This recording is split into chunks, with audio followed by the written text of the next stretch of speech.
오늘 주시는 말씀 창세기 12장 4절에서 9절 그리고 히브리서 11장 8절 말씀을 제가 여러분 대신해서 읽도록 하겠습니다.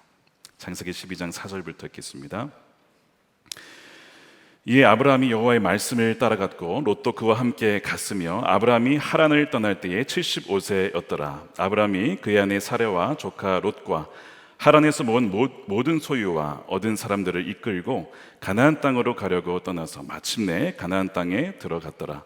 아브라함이 그 땅을 지나 세겜 땅 모래 상수리 나무에 이르니 그때에 가나안 사람이 그 땅에 거주하였더라. 여호와께서 아브라함에게 나타나 이르시되 내가 이 땅을 내 자손에게 주리라 하신지라. 자신에게 나타나신 여호와께 그가 그곳에서 제단을 쌓고 거기서 베델 동쪽 산으로 옮겨 장막을 치니 서쪽은 베델이요 동쪽은 아이라. 그가 그곳에서 여호와께 제단을 쌓고 여호와의 이름을 부르더니 점점 남방으로 옮겨갔더라. 히브리서 11장 8절입니다. 믿음으로 아브라함은 부르심을 받았을 때에 순종하여 장래의 유업으로 받을 땅에 나아갈새 갈 바를 알지 못하고 나아갔으며. 아멘. 하나님의 말씀입니다. 아브라함 신실하신 하나님과의 동행 시리즈의 이제 세 번째 시간이 되겠습니다. 갈 바를 알지 못하고 나아가는 믿음이 오늘 제목이 되겠습니다. 우리 지난주 말씀 기억나십니까? 너무나 놀라운 말씀이었죠. 너는 복의 근원이 될지라, 너는 복이 될지라. 정말 믿겨지지 아니하는 말씀을 우리에게 주셨습니다.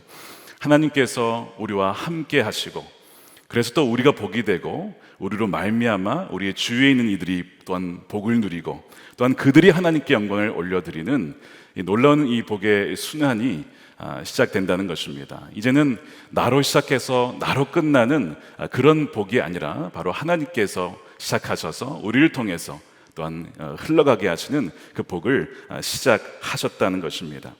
아브라함이 이제 그 약속의 말씀을 믿고 그의 나이 75세에 하란에서 떠나서 약속의 땅으로 나아갑니다.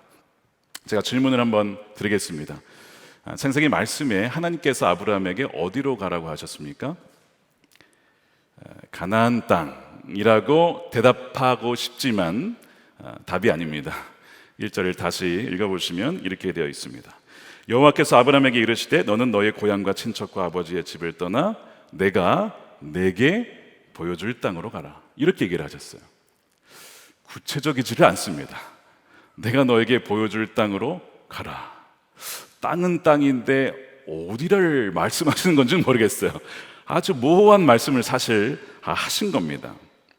그러니까 우리 같으면 뭐 경기도입니까? 아니면 충청도입니까? 이 정도라도 얘기를 해주면 좋겠는데 그것도 아니고 구체적인 말씀을 안 하신 거예요. 지금 같은 경우에 우리가 스마트폰이 있으니까 지도 앱을 꺼내서 어디를 딱 찍어주시면 그냥 정확하게 딱 갈 수 있잖아요. 하나님이 스마트폰보다 분명히 더 뛰어나신 분이신데 어쩜 이렇게 모호하게 말씀을 하셨는지 사실 잘 이해가 되지 않는 말씀 중에 하나입니다. 이런 거죠. 아브라함아 떠나가라. 네, 어디로 갈 거요? 그건 내가 나중에 알려줄게. 이거예요. 지금 이 상황에서 지금 아브라함이 떠나가게 되는 것입니다. 어디로 갈지는 너가 믿음으로 순종해서 발걸음을 내디디면 그 다음에 내가 알려줄게. 그리고 가잖아요. 그 다음에 내가 또 알려줄게. 이거를 지금 말씀을 하시는 겁니다. 여러분 거기에 여러분의 인생을 거시겠습니까? 그래서 이 히브리서 11장 8절 말씀을 보면 이 상황을 이렇게 묘사를 한 거예요. 우리가 읽었지만 믿음으로 아브라함은 부르심을 받았을 때 순종해서 장래 유업으로 받을 땅에 나아갈 때 갈 바를 알지 못하고 나아갔다. 갈 바를 알고 간 것이 아니고 알지 못했는데 나갔다는 거예요. 이게 지금 이 아브라함의 상황입니다. 여기서 분명히 우리가 짚고 넘어가야 될 부분이 있는데 뭐냐면 갈 바를 알아서 가는 것이 아니라 갈 바를 알지 못하기 때문에 하나님과 동행하는 것입니다. 우리가 갈 바를 알게 될 것이다 하나님과 동행하면 이렇게 생각을 하지만 하나님과 동행을 해도요 우리가 갈 바를 알게 되는 건 아닙니다. 반대로 갈 바를 알지 못하기 때문에 하나님과 동행을 하는 거예요. 설령 갈 바를 알지 못한다 할지라도 그분이 하나님이시고 그분이 길이시고 그분이 진료 생명이니까 가는 것입니다. 이것을 지금 말씀하시는 거예요. 이것이 성경은 복된 삶이라고 말씀을 합니다. 따라서 인도받는 것과 관련해서요, 우리가 하나님과 동행할 때에 반드시 붙잡아야 될 기초가 있는데, 그것은 뭐냐면 내 자신이 갈 바를 알아야 한다라고 하는 그 권리 있잖아요. 그것을 포기해야 합니다. 나는 갈 바를 알 권리가 있습니다. 나는 진짜 어디로 가야 될지, 내 인생이 어떻게 펼쳐질지 알 권리를 내려놓을 때 진짜 하나님과의 동행이 시작이 된다는 겁니다. 그래서 아브라함이 떠나려면 이 권리를 내려놓아야만 되는 거예요. 근데 사실 여러분, 결코 쉬운 것이 아닙니다. 말씀드린 대로 너무나 모호하기 때문에 그래요. 사람들은 거의 대부분 본인의 삶에 대한 기대가 있습니다. 여러분 그러시죠? 적어도 예를 들면 짧게는 내년, 5년, 10년, 20년 뒤에 내 삶이 이러저러 했으면 좋겠다, 아니면 저러 해야 된다라고 하는 나름대로의 전망과 조망이 있죠. 있으실 거예요. 그것이 다 사람마다 있기 마련입니다. 그리고 그것이 꼭 나쁜 건가라는 생각을 갖기도 하죠. 그리고 성경 읽어보시면 잠언 전도서를 읽어보세요. 미래를 준비하고 대비하고 하는 것은 지혜라는 겁니다. 그런 말씀을 굉장히 많이 하고 있어요. 그래서 미래를 위해서 현재 준비하는 것은 결코 어리석은 것은 아니라고 말씀을 하죠. 그러나 동시에 이 지혜서가 가르치는 것이 또 있습니다. 뭔지 아세요? 자세히 읽어보시면 우리의 삶은 우리가 의도한 대로 흘러가지 않는다는 것입니다. 그거를 알라는 거예요. 이런 말씀이 있어요. 전도서 8장 7절입니다. 사람이 장래일을 알지 못하나니 장래일을 가르칠 자가 누구랴. 전도서 7장 14절에 형통한 날에는 기뻐하고 공고한 날에는 되돌아보아라. 이 두 가지를 하나님이 병행하게 하사 사람이 그의 장래일을 능히 헤아려 알지 못하게 하셨다. 성경은 우리가 장래일을 알지 못하게 하나님이 하셨다라고 얘기를 해요. 그러니까 오늘도 마찬가지죠. 갈 바를 알지 못하고 갔다는 겁니다. 이게 동일한 메시지를 지금 주고 있는 거예요. 그래서 하나님께서 우리의 미래를 알지 못하게 하셨고, 다만 하나님이 정하신 때가 있다. 만사에는 때가 있다는 거예요. 때가 있어요. 시기가 있어요. 타이밍이 있어요. 하나님이 정하신 시기가 있다는 것을 말씀합니다.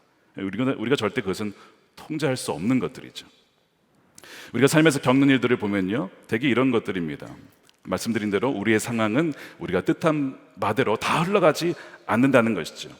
모든 것이 내가 바라는 대로, 예측한 대로 흘러가지 않는다는 참 불편한 사실입니다. 그래서 창세기 11장에 나왔던 사람들이 했던 게 뭐예요? 바벨탑을 쌓은 것은 바로 그겁니다. 불확실한 미래를 대비하고자 한 일이 바벨탑을 쌓은 거예요. 자, 우리가 흩어지지 말자, 우리가 모으자, 우리 힘을 모아서 우리가 다가올 어떤 불확실한 미래를 대비해보자. 뭐요? 하나님 없이. 이것이 바벨탑의 시도였거든요. 그러나 그 결과는 정반대가 되고 말았습니다. 탑은 무너졌고 그들은 흩어졌고 그들의 언어는 갈라졌다는 것입니다. 그들의 계획과 의도와는 전혀 반대 방향으로 흘러갔어요. 역사도 보면 경제 위기가 전혀 생각하지 못했던 위기를 통해서 모아놨던 것들이 사라지게 되어지고 그런 일들을 보고 있지는 않습니까?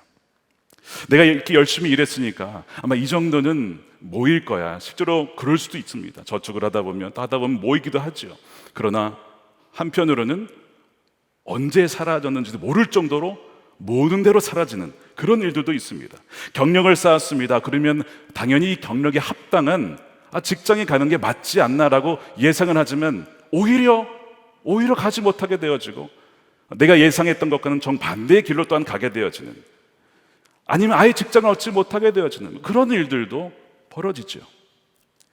시험에 패스했습니다. 이런 학교를 나왔으니까, 졸업했으니까 내 앞길은 이렇게 될 거야 라고 예상을 하고 또한 그렇게 갈 수도 있습니다. 왜냐하면 뿌린 대로 심은 대로 거둔다, 이런 원리가 이 세상에 있어요. 성실하게 노력한 만큼 열매를 얻는 원리가 이 세상에 있기 때문에 그런 결과를 얻기도 합니다. 하지만 많은 경우에 그렇지 못하다는 것은 이미 저와 여러분들이 삶에서 경험하는 바입니다.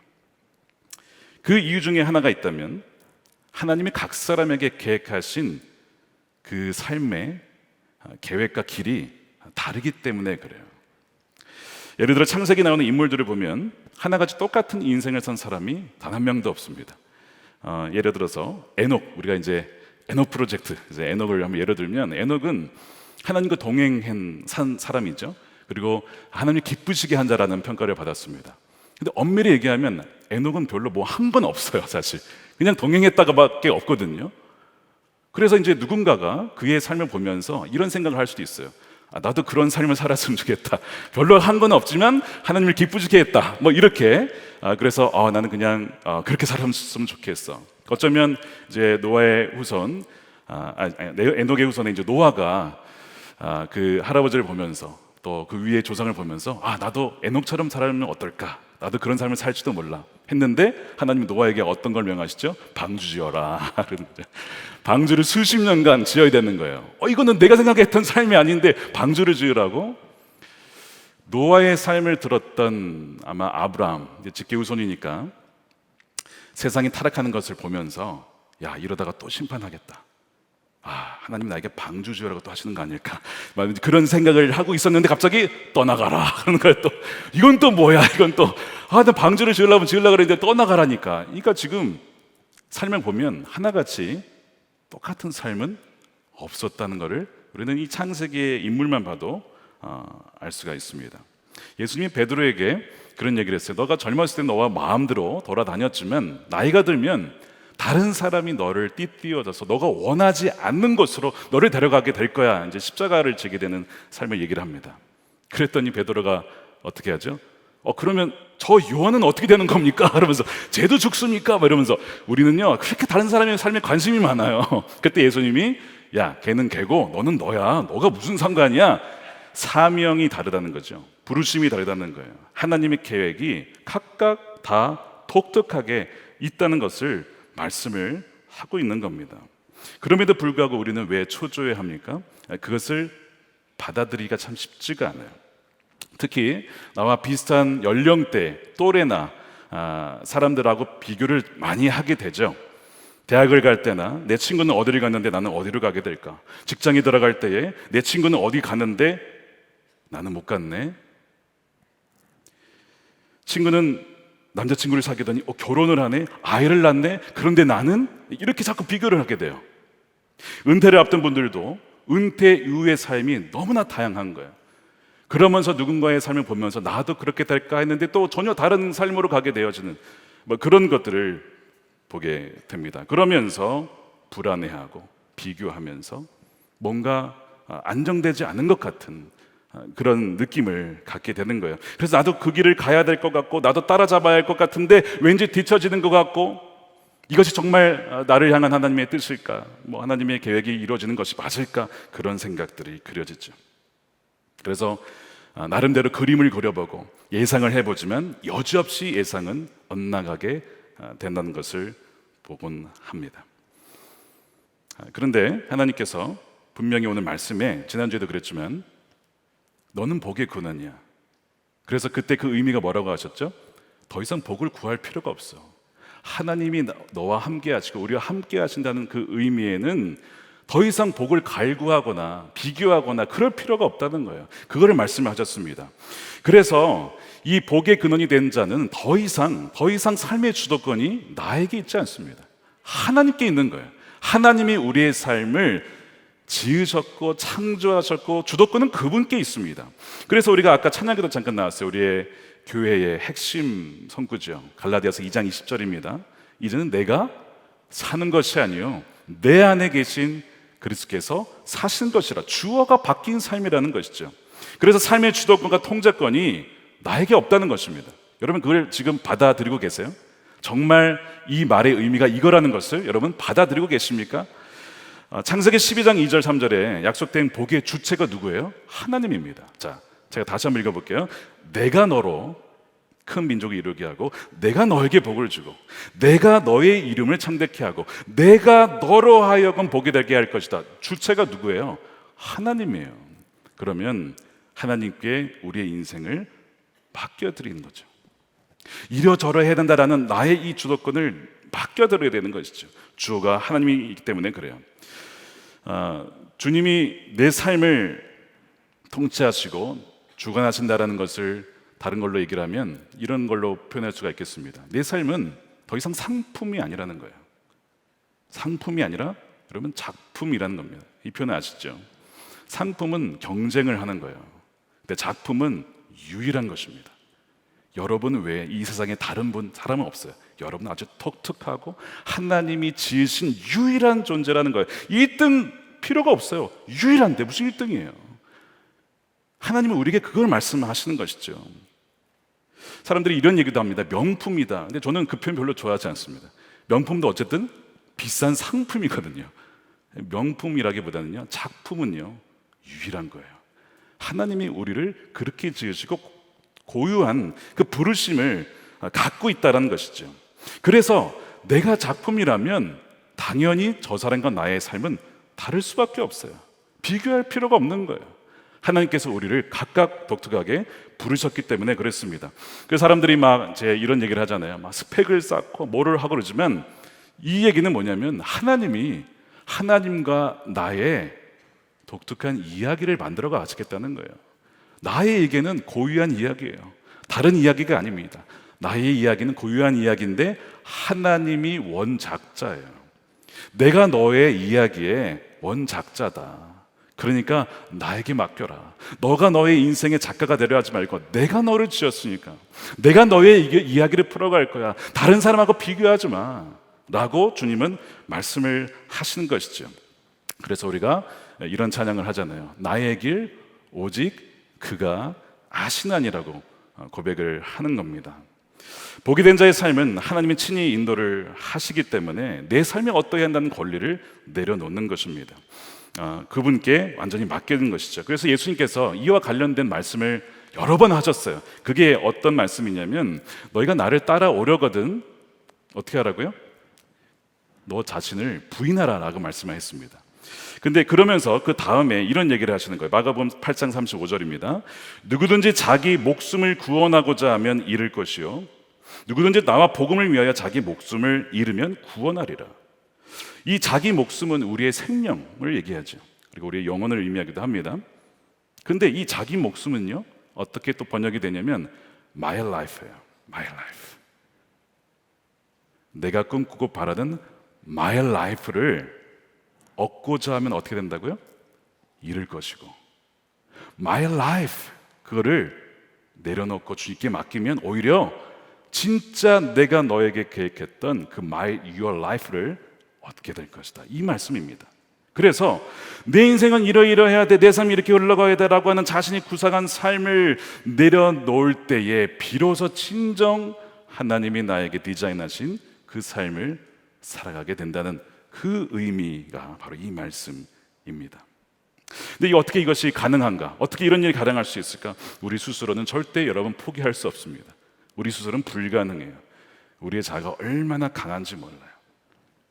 그런데 히브리서 말씀은 창세기 12장 4절에서 아브라함이 어떻게 그를 따라갈 수가 있었는지에 대한 비결을 말씀하는데 그것이 뭐죠? 그것이 믿음입니다. 그래서 히브리서 12장 8절에 믿음으로 이렇게 시작하는 거예요. 믿음으로 아브라함은 부르심을 받았을 때 순종하여 갈 바를 알지 못하였으나 갔다는 거예요. 믿음을 얘기를 합니다. 그 말은 아브라함이 처음부터 믿음이 있었다는 뜻일까요? 보통 우린 성경을 그렇게 읽습니다. 아브라함이 믿음이 있었으니까 그렇게 떠나간 거지. 근데 여러분 성경은 믿음은요 결코 우리 자신에게 있지 않다라고 얘기를 합니다. 믿음은 뭐냐면 하나님의 선물이에요. 그래서 에베소서 2장 8절 말씀을 함께 읽어보겠습니다. 시작. 너희는 그 은혜에 의하여 믿음으로 말미암아 구원을 받았으니 이것은 너희에게서 난 것이 아니요 하나님의 선물이라. 은혜도 믿음도 하나님이 주신 선물입니다. 이 믿음이 어떻게 주어지냐면 은혜로 주어지는데 어떤 통로로? 여러분 말씀을 들을 때 지금 이 순간이에요. 여러분들이 말씀을 개인적으로 읽을 때나 묵상할 때나 혹은 저렇게 말씀을 들을 때에 그때 믿음이 생깁니다. 자, 그래서 로마서 10장 17절 이것도 중요한 말씀이죠. 읽어볼까요? 시작. 그러므로 믿음은 들음에서 나며 들음은 그리스도의 말씀으로 말미암았느니라. 말씀을 들을 때에 믿음이 생겨나고 그래서 아브라함은 말씀을 들었을 때 그에게 없던 믿음이 들었어요. 이 약속의 말씀이 나에게 이루어지겠구나. 이것을 말씀하신 그 하나님이 이것을 이루시겠구나라고 하는 믿음이 든 거죠. 믿음이 든 거예요. 스스로는 절대 이것을 믿음을 가질 수가 없습니다. 이것을 하나님 책망에서 설명하면요, 하나님이 아브라함이 믿어지도록 설득을 하신 것입니다. 아브라함이 처음부터 믿음이 좋았다거나 아브라함이 신실해서가 아니에요. 여러분 앞으로 계속 보겠지만 아브라함 신실한 자가 아닙니다. 굉장히 불안한 사람입니다. 굉장히 현실적인 사람입니다. 아브라함이 신실한 것이 아니라 하나님이 신실하세요. 하나님이 그 사람을 빚어가시는 거예요. 믿음의 사람으로 우리는 그 여정을 보게 되는 것이죠. 그래서 하나님이 아브라함에게 하시는 일들은 뭐냐면요, 쉽게 얘기하면 설득하는 겁니다. 아브라함에게 나를 믿어라. 나를 믿어. 내가 정말 그렇게 할 거야. 응? 나를 믿어. 그래서 남포교회 원로 목사님이시죠, 박영선 목사님이요, 믿음을 이렇게 정의하신 적이 있습니다. 믿음은 하나님이 우리를 설득하시는 작업, 곧 하나님의 일하심을 가리킵니다. 그 말은 믿는 사람은 누구냐? 하나님을 설득하는 자가 아니라 하나님께 설득당한 사람입니다. 그러니까 저와 여러분은 여기 왜 앉아 있는 거예요? 하나님께 설득당해서 여기 와 있는 거예요. 하나님이 어떤 분이신지를 그분이 말씀하셨을 때 설득을 당하고, 하나님은 하나님이십니다. 하나님은 정말 구원의 하나님이십니다. 생명의 하나님이십니다. 사랑의 하나님이십니다 라고 설득이 되어져서 믿어졌기 때문에 이 자리에 앉아 있는 거예요. 그렇지 않고서는 절대 여기 앉을 수가 없어요. 이 밤에 왜 여기 있습니까, 여러분들? 설득이 되어진 거예요. 믿어진 것이죠. 그래서 의인은 하나도 없지만 그러나 하나님의 은혜로 말씀을 들을 때에 믿음이 생겨지고 그 약속의 복이 우리에게 주어졌다라는 것을 알게 되어서 순종의 발걸음을 내딛게 되는 것입니다. 그래서 4절 말씀에 이에, 그렇기 때문에 아브라함이 여호와의 말씀을 따라갔다는 거예요. 말씀을 따라갔다. 보이지 않아요. 음성만 들리는 거예요. 보이진 않지만 말씀이 그렇다고 하니까 그것이 설득이 되어지고 믿어졌기 때문에 따라가는 것입니다. 그래서 우리가 하나님과 동행하는 삶은 곧 말씀을 따라가는 거야. 말씀이 그렇다고 하면 그런 거야 라고 가는 것이 동행하는 삶이죠. 거기에 맡기는 거예요. 복잡하지가 않아요. 말씀이 그렇다고 하면 그런 거지 라고 가는 것이 주님과 동행하는 삶입니다. 그런데 많은 사람들이 여전히 뭐예요? 계속 자신의 인생의 설계도를 계속 쥐고 그린다는 거예요. 그래서 내가 어떤 목적지에 어떻게 가야 되고 누구와 함께 가야 되고 언제 도착해야 될지를 다 한 다음에 하나님 이렇게 하게 해주세요 이렇게 한다는 것이죠. 그건 아니라는 거예요. 진정한 복은 주도권이 주님께 있고 말씀하셨을 때 비록 갈 바를 알지 못하지만 나가는 거예요. 그러나 많은 경우에 여전히 이렇게 자신이 설계한 것을 가지고 하나님께 해달라고 요구하는 삶을 삽니다. 그리고 마지막 때가 되면 실제로 그러한 삶을 살았던 이들이 있을 것이라고 예수님이 말씀을 하셨어요. 그것이 어떤 삶이냐면 모래 위에 지은 집입니다. 기억나시죠? 산성수훈에 모래 위에 집을 지었는데 엄청 잘 지었어요. 그러니까 그냥 세상 눈으로 봐도 성공했어요. 화려합니다. 튼튼합니다. 야, 저렇게 말씀대로 안 살아도 잘 사네 라는 집이 있다는 거예요. 그런데 마지막 날에 비가 들이닥치고 장수가 나고 다 무너지더라는 것이죠. 예수님 그 얘기를 하셨어요. 그러나 무너지지 아니하는 삶은 뭐예요? 예수 그리스도라는 반석의 그 말씀 위에 지은 삶이에요. 보기에는 좀 허술해 보일 수도 있어요. 보기에는 좀 허술해 보일 수도 있어요. 그리고 뭐 말씀대로 사는 삶이 뭐 그렇게 막 이렇게 곽강을 받거나 이러지는 않잖아요. 사실 우리가 세상이 보기 좀 이상해 보일 수도 있고 그렇게 보이는데 오히려 그 삶은 남더라는 거예요. 흔들리지 않고 영원히 남더라는 것이죠. 그것이 주님과 동행하는 삶, 말씀을 따라가는 삶의 결론이라고 주님은 말씀하십니다. 그래서 우리는요, 우리의 계획을 빨리 포기하면 포기할수록 하나님께서 우리를 위해 디자인하신 그 삶을 누리게 되는 것을 보게 된다는 것입니다. 하나님께서 여호수아를 부르셨어요. 내년에 여호수아 전반부를 좀 말씀을 주일날 다루려고 하는데 너무 공감이 돼서 그래요. 제가 여호수아 말씀을 읽으면 너무 제 그 상황과 여러 가지 교회 상황이 공감이 돼서 여호수아 말씀을 자꾸 보게 되는데, 가나안 땅 정복이라는 어마어마한 과업이 놓여져 있어요. 모세는 하나님이 데려가셨어요. 그리고 수많은 백성들이 남겨져 있어요. 자, 그러면은 여러분 어떻게 하시겠어요? 자, 그러면 가나안 땅 분석 좀 해볼까? 백성들은 얼마나 강한지, 군사 훈련 어느 정도 됐는지 한번 알아보고, 우리도 한번 우리의 전력을 한번 알아보자. 그래서 뭐 보급은 얼마나 됐는지, 우리 식량은 얼마나 됐는지, 훈련은 얼마나 됐는지, 이런 식으로 해야 될 것 같잖아요. 이것이 우리에게 보통 계획이죠. 물론 그것도 필요합니다. 그런데 하나님께서 여호수아에게 명하신 것은 약간 터무니없지, 그죠? 주여로 말씀을 묵상해라, 그 얘기를 하신 거예요. 그 얘기는 뭐냐면, 모든 것, 너희가 어떻게 앞으로 이 땅을 정복해 나갈지는 내가 다 갖고 있어.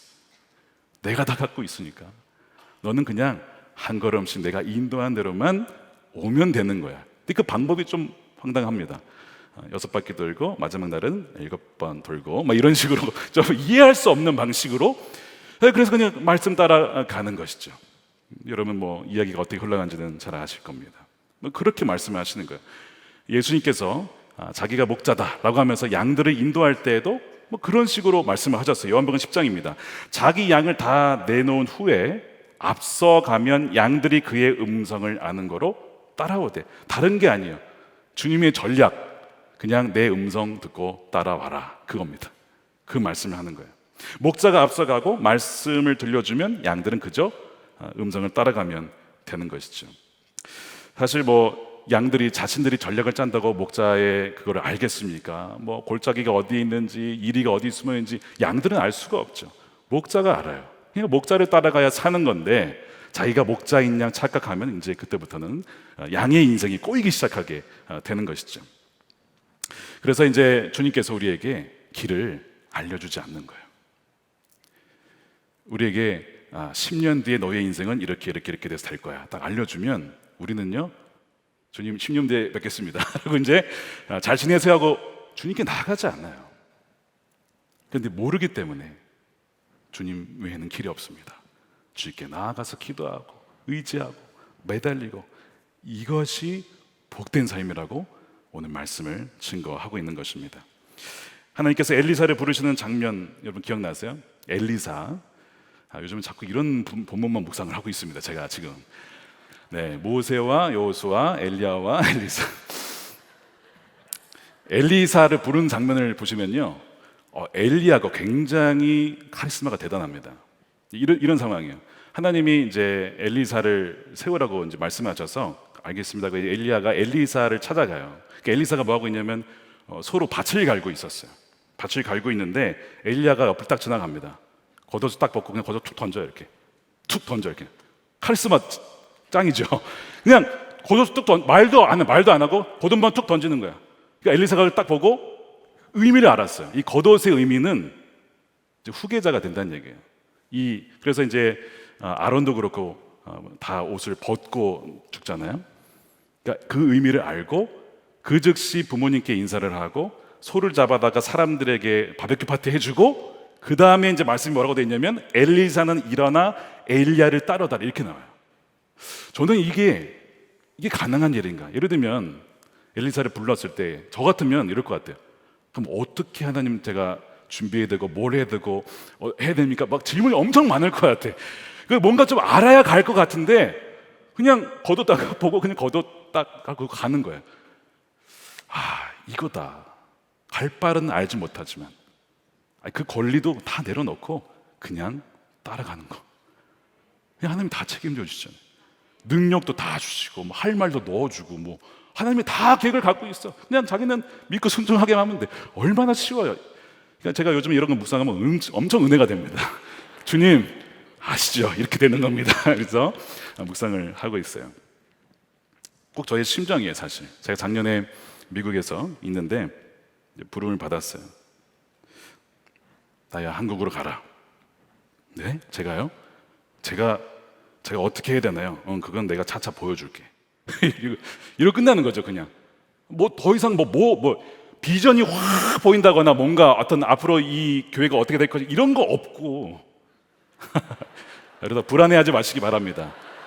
제가 인도하는 것이 아니라 주님이 인도하시는 거기 때문에 전혀 여러분 불안하실 필요가 없어요.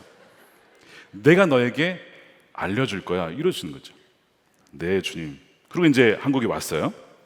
제가 한국으로 온 것을 보고 어떤 분이 작년에 그러셨어요. 어떻게 왔냐. 그래서 그냥 오라 그래서 왔습니다. 잘했어. 그거 알면 못 와. 막 그런 얘기예요. 알면 안 왔을 거야. 이런 얘기를 하시는 거예요. 저를 너무 끔찍이 사랑해 주시는 목사님이 그러시는 거예요. 누군지 대략 짐작하실 겁니다. 예. 누가 이 짐을 알면 오겠냐 이거죠. 그런 얘기부터 해주셨는데 정말 그래요. 하나님이 그래서 안 알려주시고 오라 그만 말씀을 하신 거예요. 저는 갈 바를 알지 못하고 와 있는 겁니다. 지금 뭔가 대단한 것이 있을 줄 알고 계시겠지만 저는 그냥 주님만 믿고 오는 겁니다.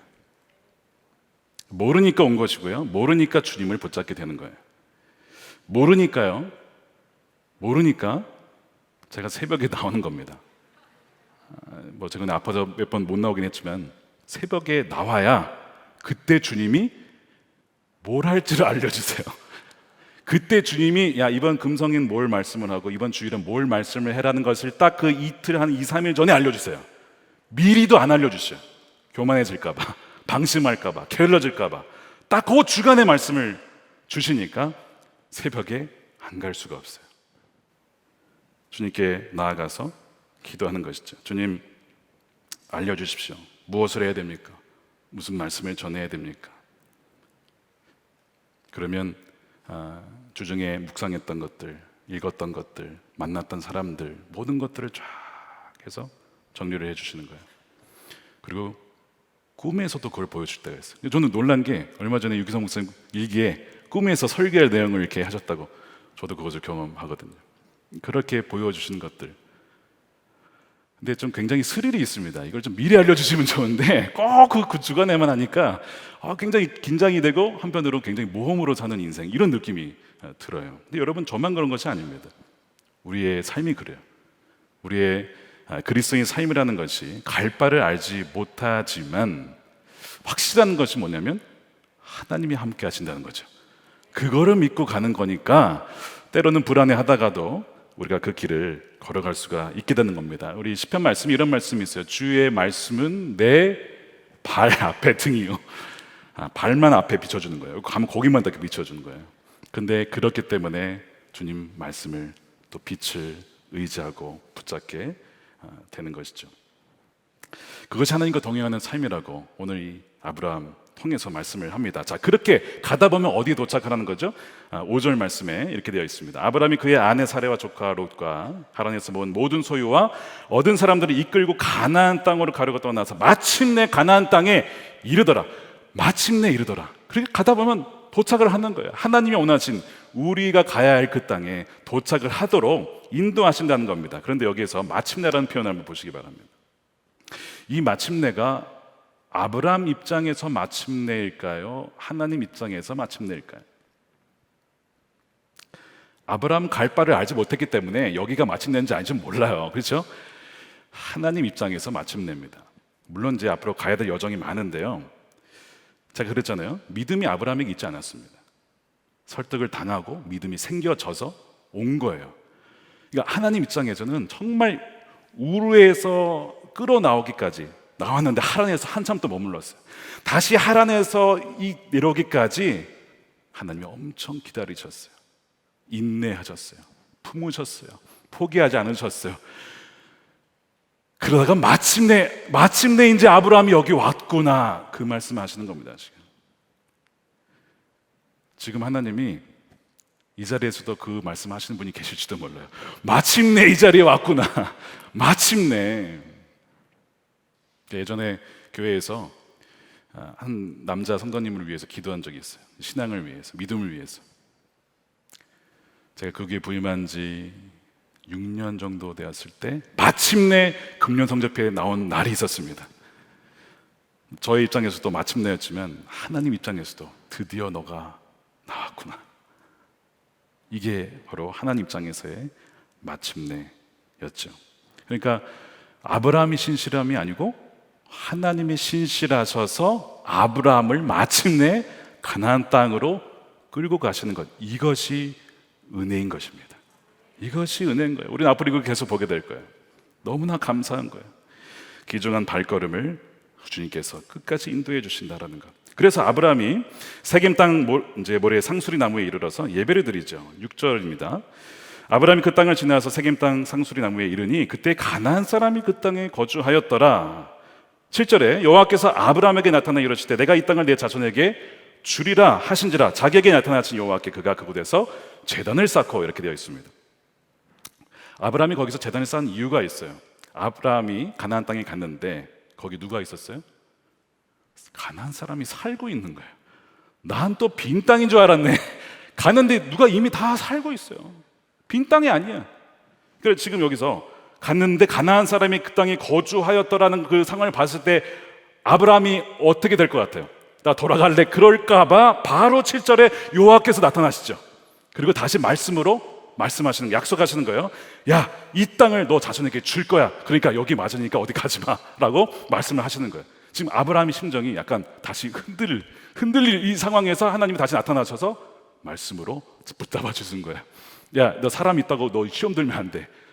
원래 그래. 여기는 원래 그런 거였어. 원래 나 다 알고 있어. 그거 몰랐던 거 아니야 라고 지금 말씀을 하시는 거예요. 근데 거기에 대한 반응이 이제 제단을 쌓았다라고 되어 있습니다. 이 제단, 굉장히 오늘의 이제 결론이자 핵심 포인트입니다. 이 제단이 뭘까라고 했을 때 힌트가 창세기 8장 20절에 나옵니다. 노아가 방주 안에 있을 때 그가 할 수 있는 것이 없었어요. 방주를 어디로 끌고 갈 수도 없고, 비가 뭐 언제 멈추는지 알 수도 없고, 그가 할 수 있는 것은 오직 뭐예요? 그냥 예배하면서 하나님께 의지하는 것밖에 없죠. 그래서 노아가 한 것이 8장 20절에 노아가 여호와께 제단을 쌓았어요. 방주 안에서. 그래서 이제 정결한 짐승이 필요했던 거예요. 정결한 짐승과 모든 정결한 새 중에서 제물을 취해서 뭘로 드려요? 번제로 제단에 드렸더니, 여러분 번제의 의미가 뭡니까? 번제는요, 하나님께 내 전부를 내어 맡깁니다 라는 뜻입니다. 노아가 방주에서 그걸 했어요. 아브라함이 가나안 땅에 도착했을 때, 가나안 사람을 봤을 때 시험대로 넘어질 수도 있는데 말씀을 들었어요. 아, 내가 다시 내 삶의 주도권을 지려고 하는데, 아닙니다 주님, 믿겠습니다. 내 삶을 다시 주님께 완전히 맡겨 드립니다. 제가 제 인생을 통제하려 했습니다. 그러나 이제 주님, 제가 태어나기 창세 이전부터 저의 삶은 주님 손안에 있었습니다. 이제 제 자신을 주님께 내어 맡깁니다. 저의 모든 염려와 근심과 통제와 내 삶은 이러저러 해야 한다라는 그 모든 조망과 꿈마저도 모두 이 제단 위에 불태우겠습니다라는 거죠. 이것이 아브라함이 번제로 제단을 쌓았다라는 의미예요.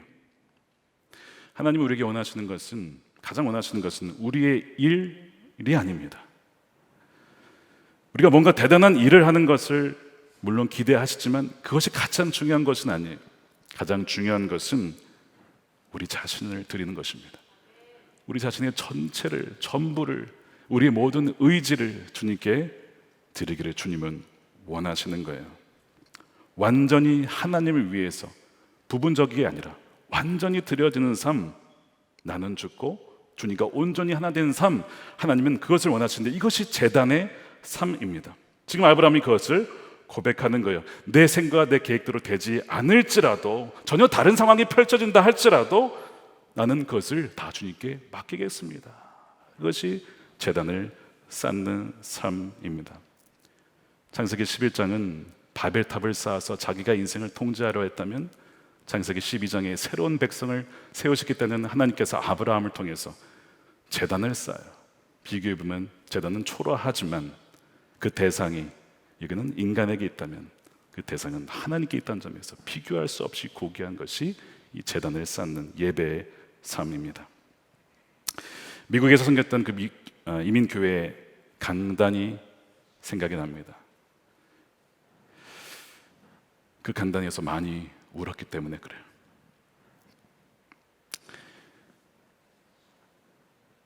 이민자의 삶이 참 쉽지가 않습니다. 우리 뭐 한국도 마찬가지죠. 그런데 이민자들이 참 외롭고 고독하고 버림받은 것 같고 그렇게 느끼는 분들이 참 많아요. 그러니까 이 아브라함이나 뭐 이삭, 야곱 다 이 나그네의 삶이잖아요. 그러니까 읽을 때 굉장히 공감이 많이 돼요. 이게 방황하는 어떤 거주하지 못하는 어떤 이런 느낌을 받게 되거든요. 갈 바를 알고 싶습니다, 주님. 라고 떼쓰던 때가 있었어요.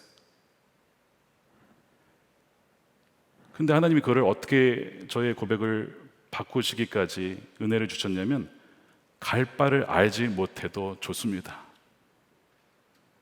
갈 바를 주님이 아시니까 그걸로 충분합니다. 갈 바가 아니라 안 가도 주님이면 충분합니다. 그 재단을 계속 쌓게 하시는 거예요. 그때마다 쏟아부은 눈물이 얼마나 많았는지.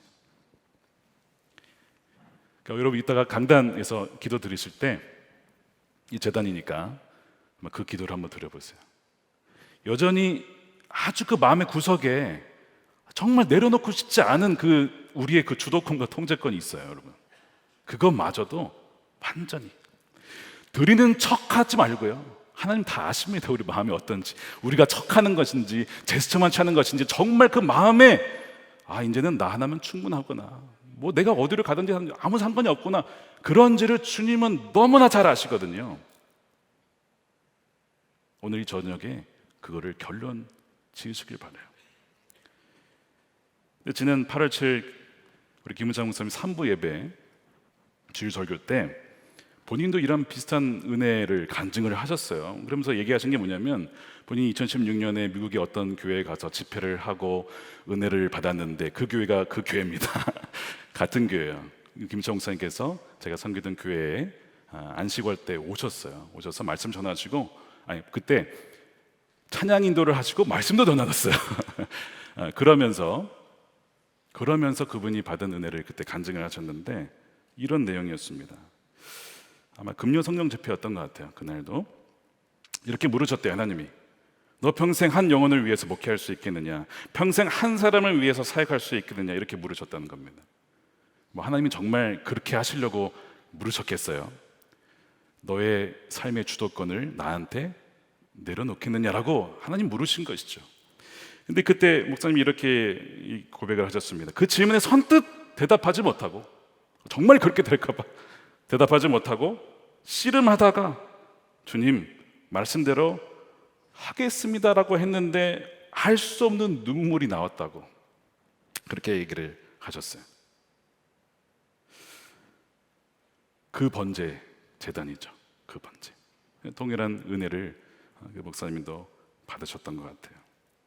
가고 싶은 길이 아니어도, 갈 바를 알지 못해도 말씀 따라 가는 길, 주님과 동행하는 길, 주님은 우리에게 그것을 오늘 말씀하시는 겁니다. 아마 여러분이 들어야 될 제단도 바로 이것이 아닐까 싶어요. 그래서 아브라함이 제단을 쌓으면서 하나님께 나아가죠. 그리고 이제 8절에 보시면 이렇게 되어 있습니다. 거기서 베델 동쪽 산으로 옮겨 장막을 치니, 아까는 제단을 쌓았는데 이번에는 장막을 쳤어요. 그리고 그 뒤에 다시 여호와께 제단을 쌓습니다. 여러분, 장막은 나그네 삶을 의미합니다. 주님, 저의 삶의 통제권 드렸으니까 이제는 장막의 삶, 나그네의 삶, 뿌리 내리다가 또 주님이 가라 하시면 옮기는 삶, 주님께서 적으로 가라 하면 가는 삶, 순종하는 삶, 그것이 장막의 삶이에요. 내가 여기에 어디 버티겠습니다, 내가 딱 정하는 것이 아니고 주님이 말씀하시면 언제든지 옮기겠다, 주도권을 드린 삶이 이 장막의 삶인데, 그것은 제단을 드린 사람만, 쌓은 사람만 가능한 거예요. 제단에 나의 모든 주도권을 드린 사람만 이 장막의 삶을 살 수 있어요. 그리고 그 사람만이 진정 선교적인 삶, 나로 말미암아 다른 이들이 보게 되는 삶을 살게 되는 것입니다. 그래서 이 제단과 장막은 함께 가는 거예요. 그래서 처음에 제단을 쌓고 장막을 치고 다시 제단을 쌓고, 이 함께 가는 거예요. 제단 쌓는 거를 놓치면 이 장막 생활에 화가 납니다. 주님, 저는 왜 계속 이렇게 살아야 되는, 내 인생은 왜 이렇게 안정이 안 되는 것 같아요, 내 인생은 왜 이렇게 뿌리를 못 내리는 것 같습니까? 라고 불평을 하지만, 그러나 제단을 쌓는 삶이 함께 가면 이것이 주님과 동행하는 삶이다라는 것을 깨닫게 되는 것이죠. 여러분들은 기꺼이 여러분들의 제단에 드려야 될 것을 드리시는 그런 마음의 자세가 있으십니까? 나중에 장막의 삶을 살다가 하나님이 다시 한번 가끔 테스트를 하십니다. 그것이 나중에 나오는 것이 뭐냐면 아브라함에게 이삭을 바쳐라. 너의 장막 안에 있는 것을 제단에 바칠 수 있겠냐? 여러분들이 장막 안에 있는 것을 기꺼이 제단에 드릴 수 있다면 그는 여러분 이제는 오케이예요. 하나님이 언제든지 여러분들을 어디 있든지 마음껏 쓰실 수가 있습니다. 그거를 지금 오늘 본문을 통해서 말씀하십니다. 저는 한국에서 살 줄 알았는데 미국에 가라 그래서 미국에 갔어요. 미국에서 계속 살 줄 알았는데 또 한국에 오라 그랬어요. 이게 보니까 장막의 삶이에요. 계속 옮겨 다니는 거예요. 그러니까 제가 어떻게 어디에 무슨 삶을 살겠다 절대 정할 수가 없는 것이죠. 제가 이제 이사를 올 때 많은 것들을 나눠주었어요. 교회 분들하고 이제 나눠주면서 또한 많은 것들을 또한 버려야 했습니다. 그것을 보면서 느낀 것이 하나님 이런 마음을 주시는 거예요. 너는 장막의 삶이다. 나그네의 삶이라는 것을 잊어서는 안 된다라는 거예요. 우리의 삶은요 잠시 왔다 갑니다. 우리 육신의 장막은 잠시 있다 가는 거예요. 그럴 때에 우리의 육신의 장막이 정말 주님이 거하시는 성전과 같은 장막의 그런 삶이 될 것이냐 아니냐는 우리가 오늘 이제는 마무리를 지어야 됩니다. 더 이상 여기에 대해서 방황해서는 안 된다는 거예요. 사랑하는 여러분, 혹시 갈 바를 알지 못하고 방황하는 분이 계십니까? 아브라함도 갈 바를 알지 못하였으나 그러나 말씀을 따라서 그가 믿음으로 순종의 발걸음을 내디뎠습니다. 갈 바를 알지 못하지만 주님이 길이고 진리고 생명이니까 그러면 뭐 충분한 것이죠. 그분이 우리와 함께 하신다면 우리가 무엇을 두려워하겠습니까? 그래서 갈 바를 알지 못하는 것은 문제가 되지 않습니다. 가장 중요한 것은 하나님이 우리와 함께 하시는가, 내가 하나님과 동행하고 있는가, 내가 말씀을 따라가고 있는가. 그러면 마침내 가나안 땅에 이르러 그 놀라운 은혜의 역사가 여러분들의 삶 가운데 있게 될 줄로 믿습니다. 우리 이것을 가지고 함께 기도하기 전에 우리 찬양하시고 우리 기도할 텐데요, 우리 삶을 주님께 맡겨드리고 또 선하신 하나님, 신실하신 하나님께 우리의 삶을 다시 한번 맡겨드리면서 고백하는 찬양 드리도록 하겠습니다.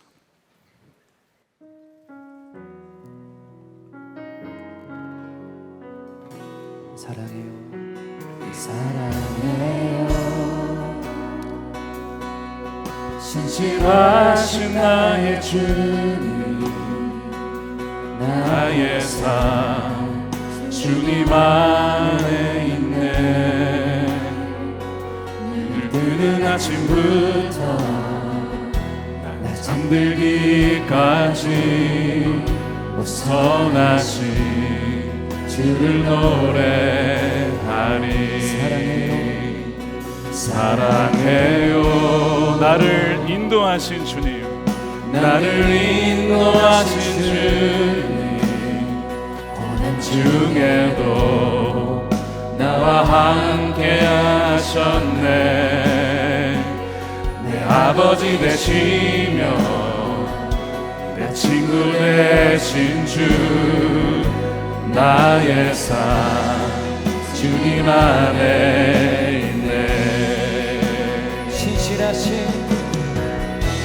신실하신 나의 주님, 나의 삶을 인도하셨네. 나의 모든 오늘 다해 선하신 주를 노래하리. 사랑해요, 사랑해요. 신실하신 나의 주님, 나의 삶 주님 안에 있네. 눈을 뜨는 아침부터 나 잠들기까지 선하신 주를 노래. 우리 두 손 들고 찬양합니다. 신실하신 나의 주, 우리의 삶을 인도하십니다. 나의 삶을 인도하셨네. 나의 모든 어느 날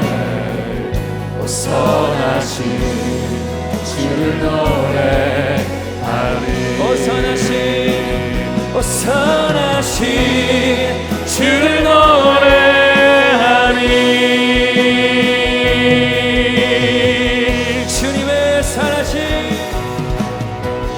주님의 선하심이 날 인도하시네 주님의 선하심이 날 지켜주시네 주께 엎드려 나의 모든 삶 주님께 드리네 주님의 선하심이 날 인도하시네 주님의 선하심이 날 인도하시네 주님의 선하심이 날 지켜주시네 아멘 주께 엎드려 나의 모든 삶 주님께 드리네 주님의 선하심이 날 인도하시네 주님의 선하심이 날 인도하시네 주님의 선하심이 날 지켜주시네 주께 엎드려 나의 모든 삶 주님께 드리네 주님의 선하심이 날 인도하시네. 우리 함께 기도하겠습니다. 여러분, 나의 계획과 나의 모든 미래의 모든 염려, 알고 싶은 모든 것들을 이 시간 내려놓으십시다. 우리의 삶은요, 주님 손 안에 있고요, 주님이 우리를 지으셨고 주님이 우리의 갈 바를 가장 잘 아십니다. 주님이 길이시기 때문에 그저 주님과 그분의 말씀만을 붙잡고 가다 보면 어떻게 해요? 마침내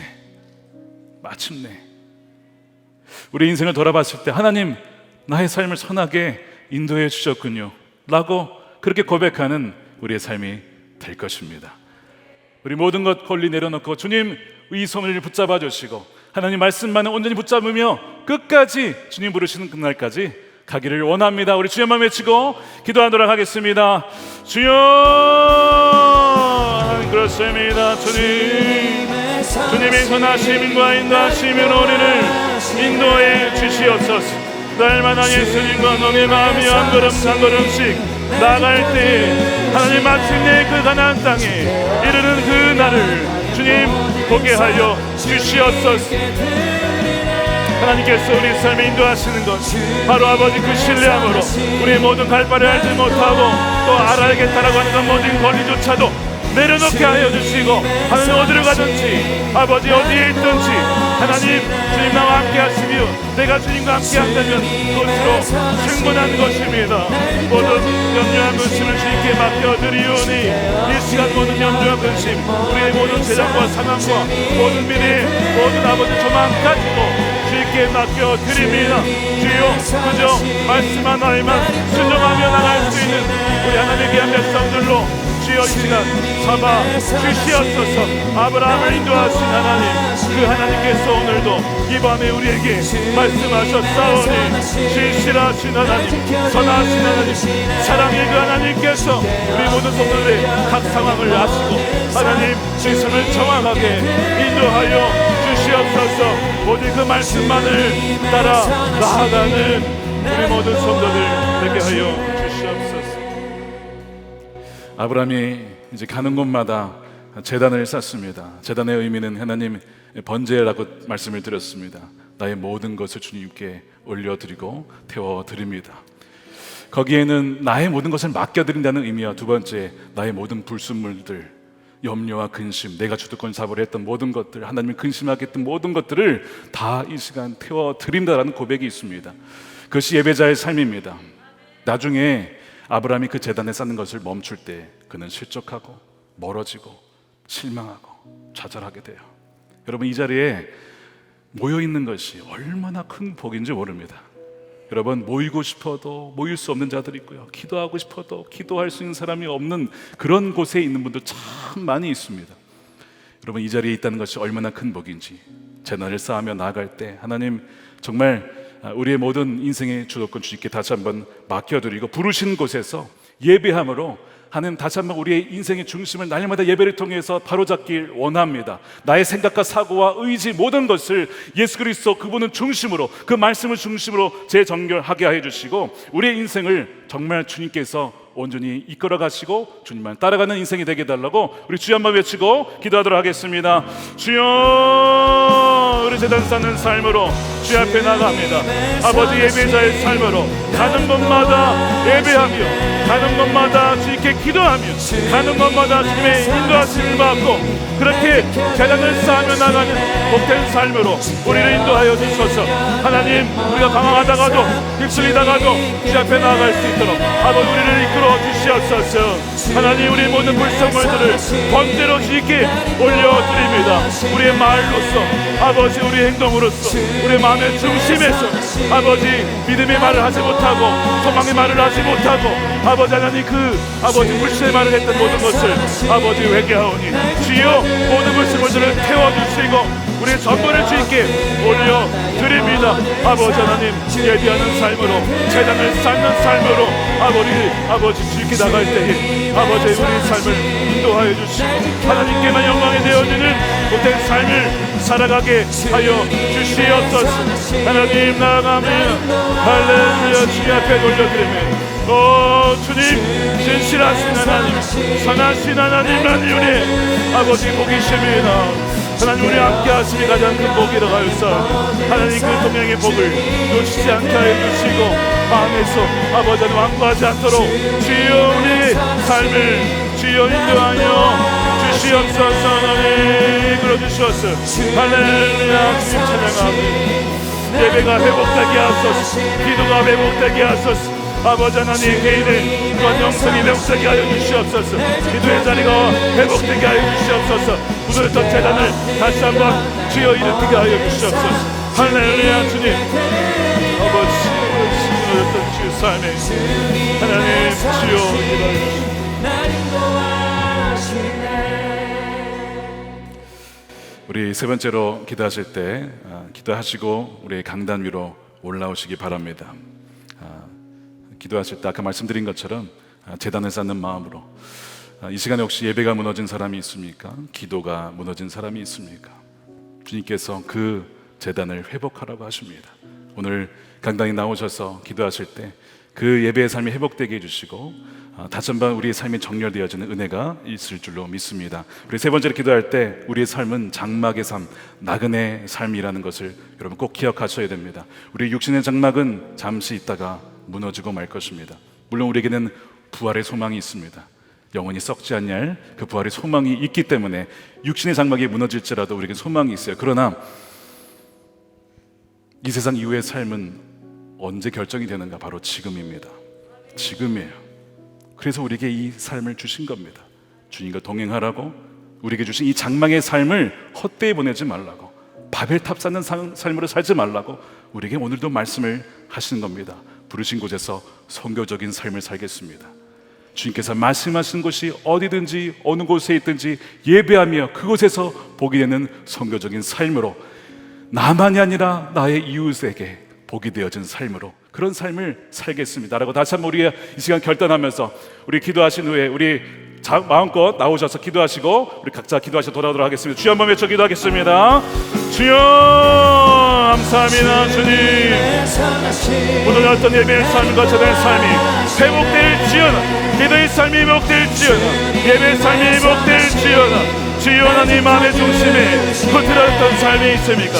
다시 한번 제단을 쌓으며 아버지 앞에 여호와를 부르며 나아가는 예배의 삶을 회복하게 하여 주옵소서. 아버지, 우리의 삶은 장막의 삶입니다. 잠시 살다가 갈 인생입니다. 우리가 이 땅에서의 삶이 바로 그 이후의 삶을 결정합니다.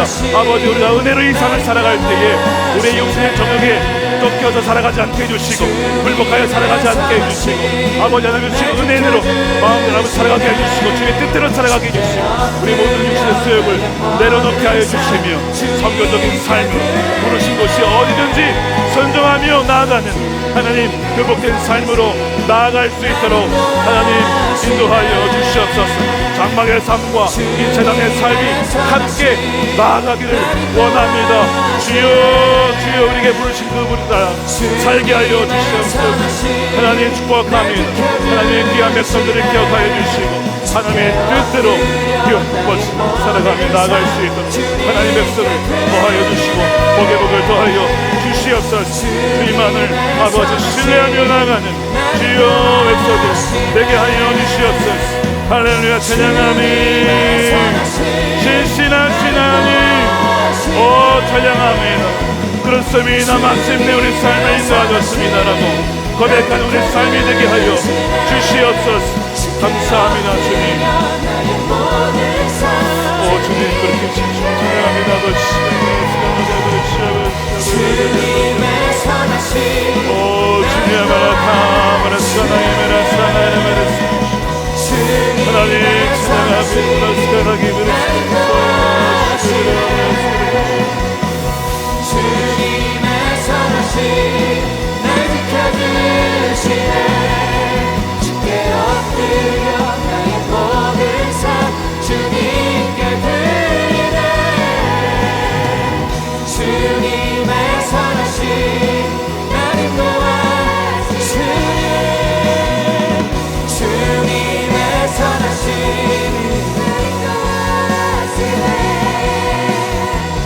주님의 선하심 날 지켜주시네.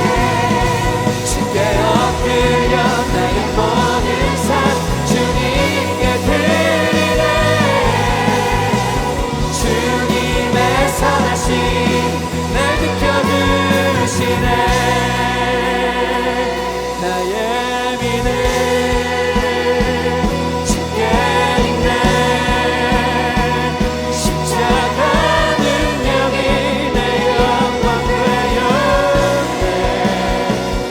주께서 우리를 승리케 하셨네. 나의 능력 나의 소망 주께 있네. 나의 믿음 주께 있네. 십자가 능력이 내 영광 되었네. 주께서 우리를 승리케 하셨네. 나의 능력